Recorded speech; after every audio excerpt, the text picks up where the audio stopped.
મારો જેઠ 45 વર્ષનો થઈ ગયો હતો, પણ હજુ કુંવારો હતો.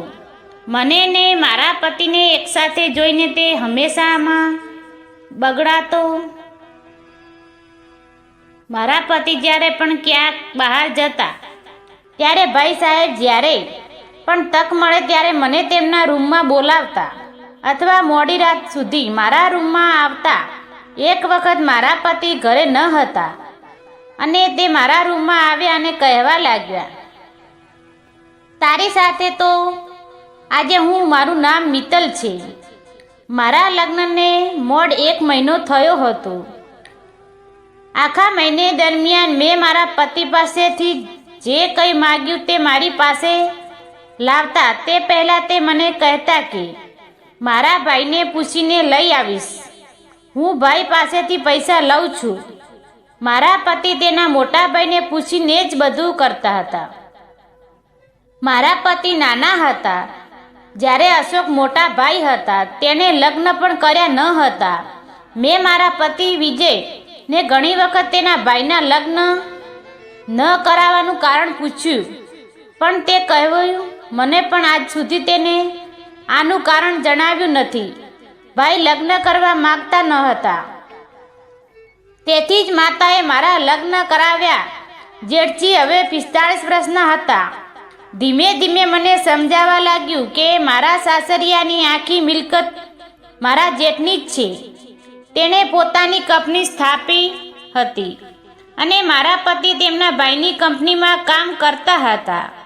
સીધા શબ્દોમાં કહી તો તે તેના ભાઈની કંપનીનું સંચાલન કરતા હતા. બંને ભાઈઓ ઘરમાં સાથે રહેતા હતા. મારા સાસુ સસરા મને કહેતા, હવે તું ઘરમાં આવી ગઈ છે, તને અને વિજયને એકસાથે જોઈને અશોકને પણ કોઈ દિવસ પરણવાનું મન થશે કે? દિવસે મેં મારા જેઠને લગ્ન કરવા વિશે સમજાવ્યું, પરંતુ તે કોઈની વાત સાંભળતા તૈયાર ન હતા. મેં તેના લગ્ન કરવા પાછળનું કારણ જણાવ્યું. ઘણી વાર પ્રયત્ન કર્યો, પણ મને કંઈ મળ્યું નહીં. 1 મહિનામાં હું મારા સાસરીએ એડજસ્ટ થઈ ગઈ હતી. સસરાની જગ્યાએ મારા જેઠ હતા. તેણે મને ક્યારે કોઈ વાત માટે રોકી ન હતી. એકવાર જેઠજીને થોડા તાવ આવ્યો, ત્યારબાદ 4-5 દિવસ ઘરે સારવાર લઈને તે ઓફિસ જતા હતા. થોડો સમયમાં સામાન્ય તાવ મેલેરિયા ફેરવાઈ ગયો. પછી તરત જ ભાઈને હોસ્પિટલમાં દાખલ કરવા પડ્યા. 10 દિવસ પછી ભાઈએ હોસ્પિટલમાંથી રજા આપવામાં આવી અને ઘર અને હોસ્પિટલના કારણે હું ખૂબ જ થાકી ગઈ હતી. ઘરમાં કામ કરવા માટે એક નોકરાણી હતી, પરંતુ પરિવારના સભ્યોમાં મારા દ્વારા બનાવેલા ભોજન વધુ પસંદ હતું. નોકરાણીએ બનાવેલી ચા પણ કોઈ પીતું નહીં. સાસુએ મને એક રોટલી પણ ન બનાવી દીધી હતી. તે દિવસે મેં મારી સાસુને કહ્યું, માં, ઘરે વિજય માટે બીજું જમવાનું બનાવ્યું, હવે ભાઈ માટે બીજું ભોજન તૈયાર કરવું પડશે. એમ તમારો ખોરાક પણ અલગ છે. હવે ભાઈ થોડા દિવસે ઘરે આરામ કરશે, માટે તમે તેનું ધ્યાન રાખજો. ત્યારે સાસુએ કહ્યું, મિત્તલ, તું હજુ યુવાન છે, આટલી જલ્દી થાકી ગઈ? અમે તો તારા જેટલી ઉંમરમાં મેં કેટલું કામ કર્યું છે તે તું અનુમાન પણ નથી કરી શકતી. તમારા કામમાં તમને મદદ કરવા માટે ઘરમાં એક નોકરાણી છે. તમે આટલા થાકો કેમ અનુભવ છે? એક રોટલી બનાવી જ હોય એમ આટલી તકલીફ શું છે? જ્યારે હું લગ્ન કરીને ઘરે આવી હતી તે સમયે મેં ક્યારે મારી સાસુને રસોડા તરફ જોવા પણ નથી દીધું ન હતું. હું ખૂબ જ થાકી ગઈ છું. મારે થોડો દિવસો માટે મારી બહેનના ઘરે જવાનું છે. આના પર મેં કહ્યું, ઠીક છે સાસુમાં, એક પણ કામને હાથ લગાડશો નહીં. તમારે જ્યાં જવું હોય ત્યાં જલ્દી જાઓ. મારી કડવી વાતો સાંભળીને તેમણે કહ્યું, હું એટલી જલ્દી નહીં જઈશ. હું કહીને જઈશ. 10 મિનિટનું ભાષણ આપીને પછી આખરે મારી સાસુએ તમામ કામ મારા પર મૂકી દીધું. ભાઈ સાહેબની માંદગીના કારણે વિજયને ઓફિસનું ઘણું બધું કામ સંભાળવું પડ્યું હતું. ભાઈ સાહેબની માંદગી દરમિયાન હું આખો દિવસ તેમની સાથે બેસતી હતી, કારણ કે તેમને ગમે ત્યારે કોઈ પણ જરૂર પડી શકશે. મેં તેમને મારા પોતાના હાથે ખોરાક પણ ખવડાયો હતો.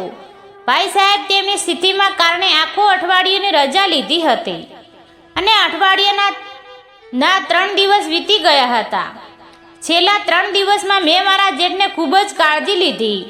મારી સંભાળ જોઈને મારા ભાઈ સાહેબ એટલા બધા પ્રભાવિત થઈ કે 3 દિવસમાં તેમણે પૂછ્યું, તમારે શું જોઈએ છે? તમને જે જોઈએ તે મને કહો, હું તમારા માટે તે મંગાવી આપીશ. મેં કહ્યું, ભાઈ સાહેબ, મેં ગયા અઠવાડિયે એક નવો સોનાનો હાર જોયો હતો.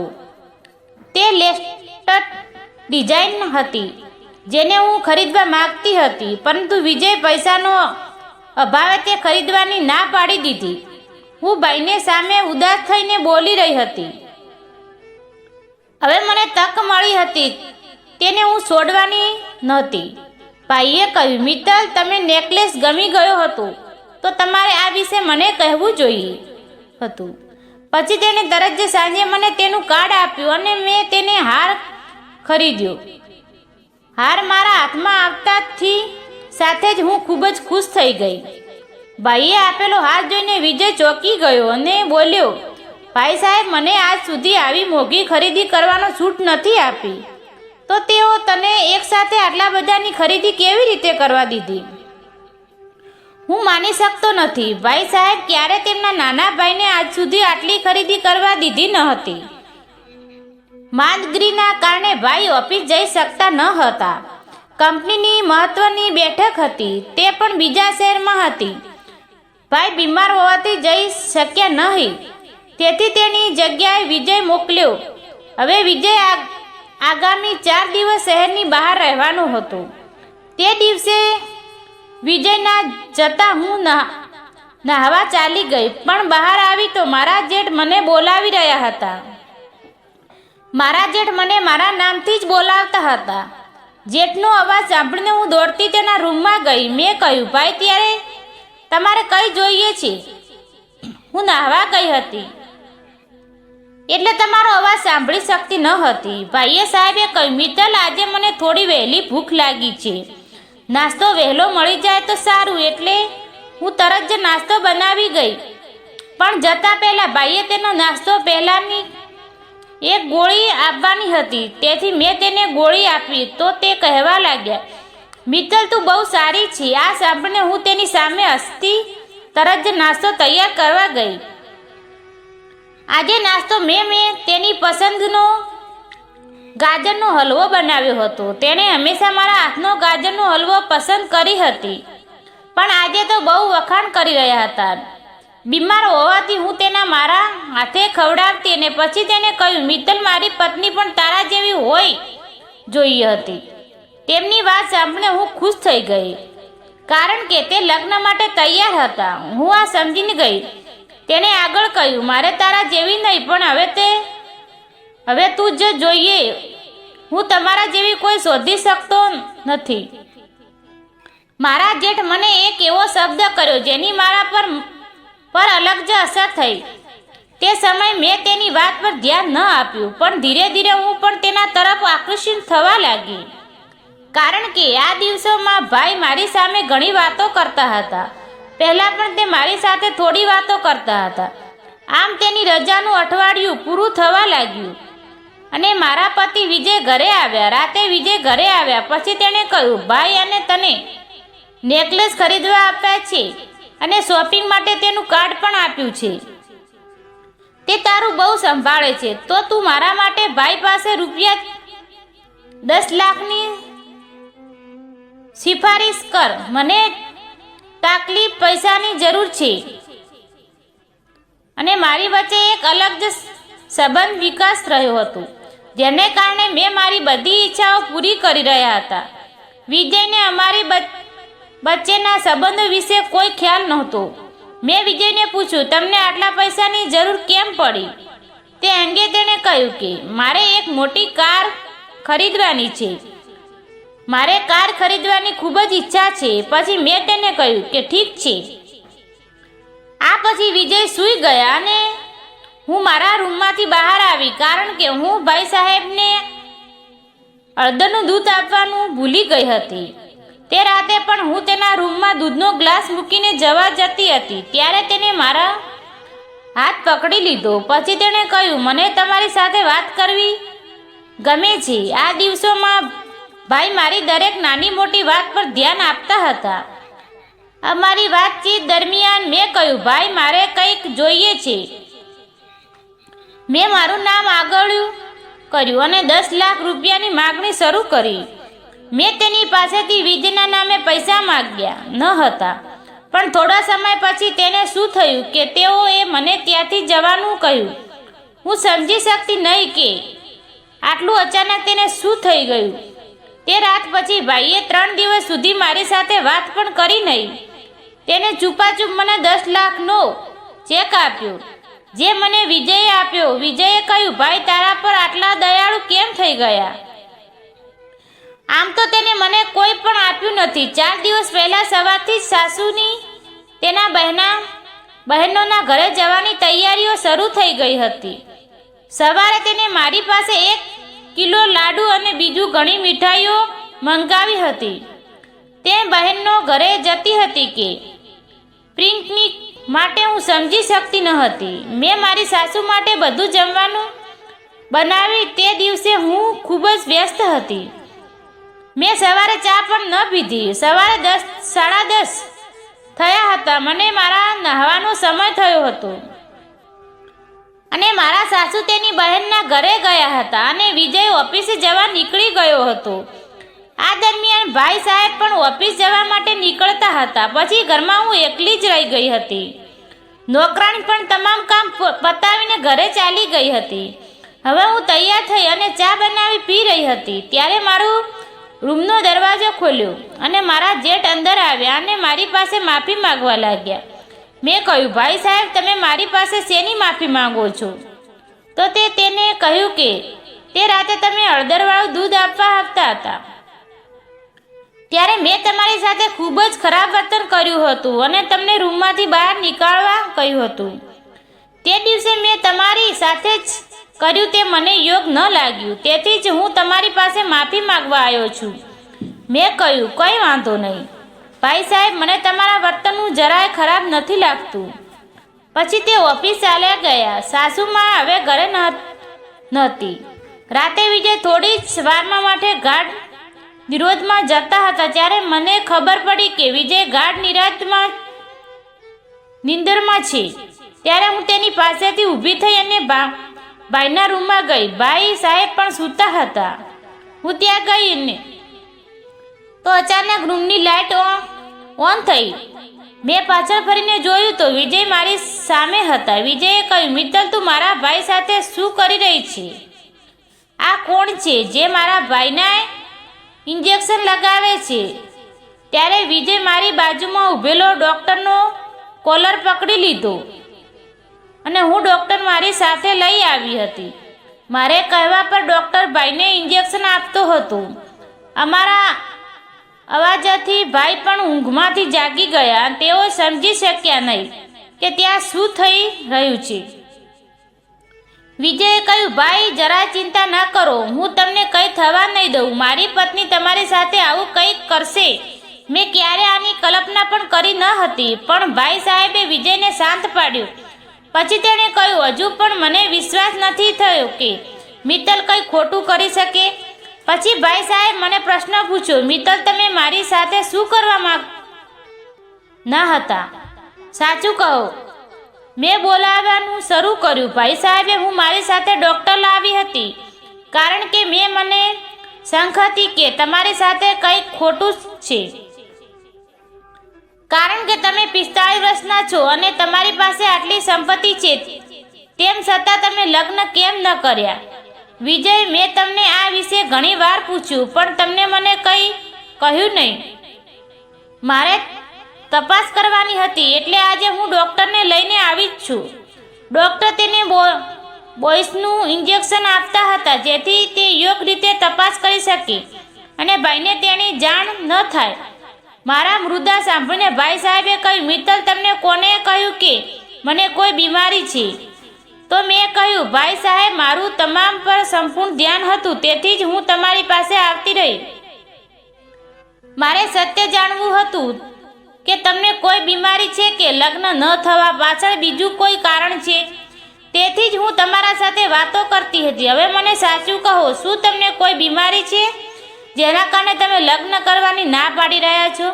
ત્યારે ભાઈ બોલ્યા, મારું લગ્ન કરવાનું માત્ર એક જ કારણ છે, અને તે છે મારા સાચો પ્રેમ. હું 25 વર્ષનો હતો ત્યારથી હું મારી બાળપણની મિત્ર સોનલ સાથે લગ્ન કરવા માંગતો હતો. હું સોનલને ખૂબ જ પ્રેમ કરતો હતો. તેના પરિવારમાં અમારા લગ્ન માટે પરવાનગી આપી હતી. હું પણ અમારા લગ્ન માટે માતાની પરવાનગી લેવા જતો હતો. પરંતુ થોડા દિવસો જ ખબર પડી કે સોનલને બોયફ્રેન્ડ ડેમ્બરૂમ, જેનો તેના માતા પિતાએ તેની સારવાર શરૂ કરી હતી. પરંતુ સારવાર દરમિયાન તેમની પાસે પૈસા ન હોવાથી સોનલ જીવ ગુમાવી દીધો. તે સમયે મારી પાસે મારા પ્રેમનો બચાવવા માટે પરંતુ પૈસા નહોતા. એક દિવસથી મેં મારા મનમાંથી લગ્ન વિચાર કાઢી નાખ્યો અને પૈસા કમાવા શરૂ કર્યું. માં મને લગ્નનું કહેતી, પણ સોનલ વિના હું બીજા કોઈ સાથે લગ્ન કરી શકતો ન હતો, કારણ કે મારા દિલમાં તે એક જ હતી. પણ ક્યારે તને અને વિજયને સાથે જોયા પછી મને લગ્ન કરવાની ઈચ્છા થતી હતી. પણ હું જ્યારે પણ તારી સાથે વાત કરતો ત્યારે મને સોનલ યાદ આવતી. આખરે મેં મારા મનને મનાવી લીધું કે હું ગમે તેટલી કોશિશ કરું તો પણ સોનલને સિવાય બીજા કોઈ સાથે લગ્ન નહીં કરી શકું. વાત કરતી વખતે ભાઈ સાહેબની આંખોમાં આંસુ હતા. પછી વિજય તેમને સંભાળ લીધી અને પછી મેં કહ્યું, ભાઈ, મને તમારી બહુ ચિંતા છે. તમે દિલથી બહુ સારા છો. તમે આટલા પૈસા કમાવો છો. તમે તમારા નાના ભાઈને પણ સાચો રસ્તો બતાવો છો. તો કાલે અમારા બાળકો તમને મોટા પાપા કહેશે. હા, પપ્પા નહીં કહે. તમારું બાળક અને અમારું બાળક ભલે ગમે તેટલું સાથે હોય, પણ ક્યારે થોડા તફાવત છે. અમારા બાળકોને શિક્ષણ માટે અમારે બીજા શહેરમાં જવું પડશે. તે અનુભવી છે. સાચું, માંથી કંઈ કામ ન થતી. છેવટે તે કેટલા વર્ષો અમારી સાથે રહેશે તે કહી શક્યા નહીં. હજુ તમારા લગ્ન સમય નથી ગયો. તમે દિલથી થોડીવાર માટે એક છોકરીને જુઓ. નિશ્ચિતપણે તમને તમારી સોનલ તેમાં જોવા મળશે. બાળકને જોઈને માતાએ પણ સંતોષ થાય છે. ભાઈ, પ્લીઝ હવે લગ્ન વિશે વિચારો. તમારા લગ્નનો સમય હજુ પૂરો થઈ નથી. તમે લગ્ન કરો. તેથી જ હું આ પ્રયાસ કરી રહી હતી. મારી વાત પૂરી થતાં વિજય મારી પાસે અને ભાઈ પાસે માફી માંગવા લાગ્યા. તેણે કહ્યું કે મને માફ કરો, હું તમને ખોટા સમજાવતો હતો.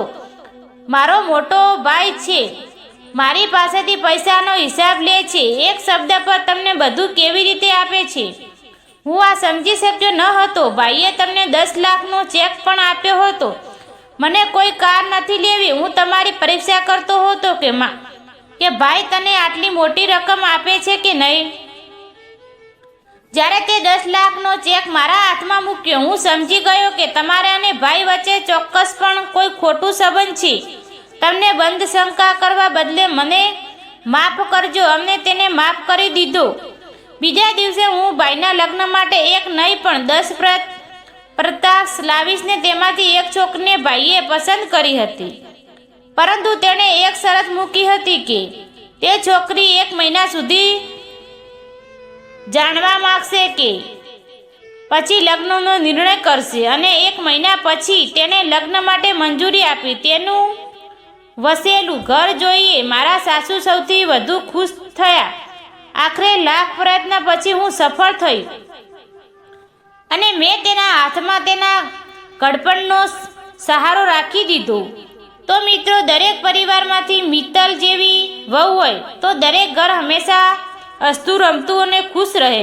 તો મિત્રો, આજની વાત વિશે તમારો શું અભિપ્રાય છે અમને આ વાત પર કોમેન્ટ કરી જણાવજો. વિડીયો ગમે તો લાઈક કરજો, શેર કરજો અને ચેનલને સબસ્ક્રાઈબ કરવાનું ભૂલશો નહીં. ધન્યવાદ.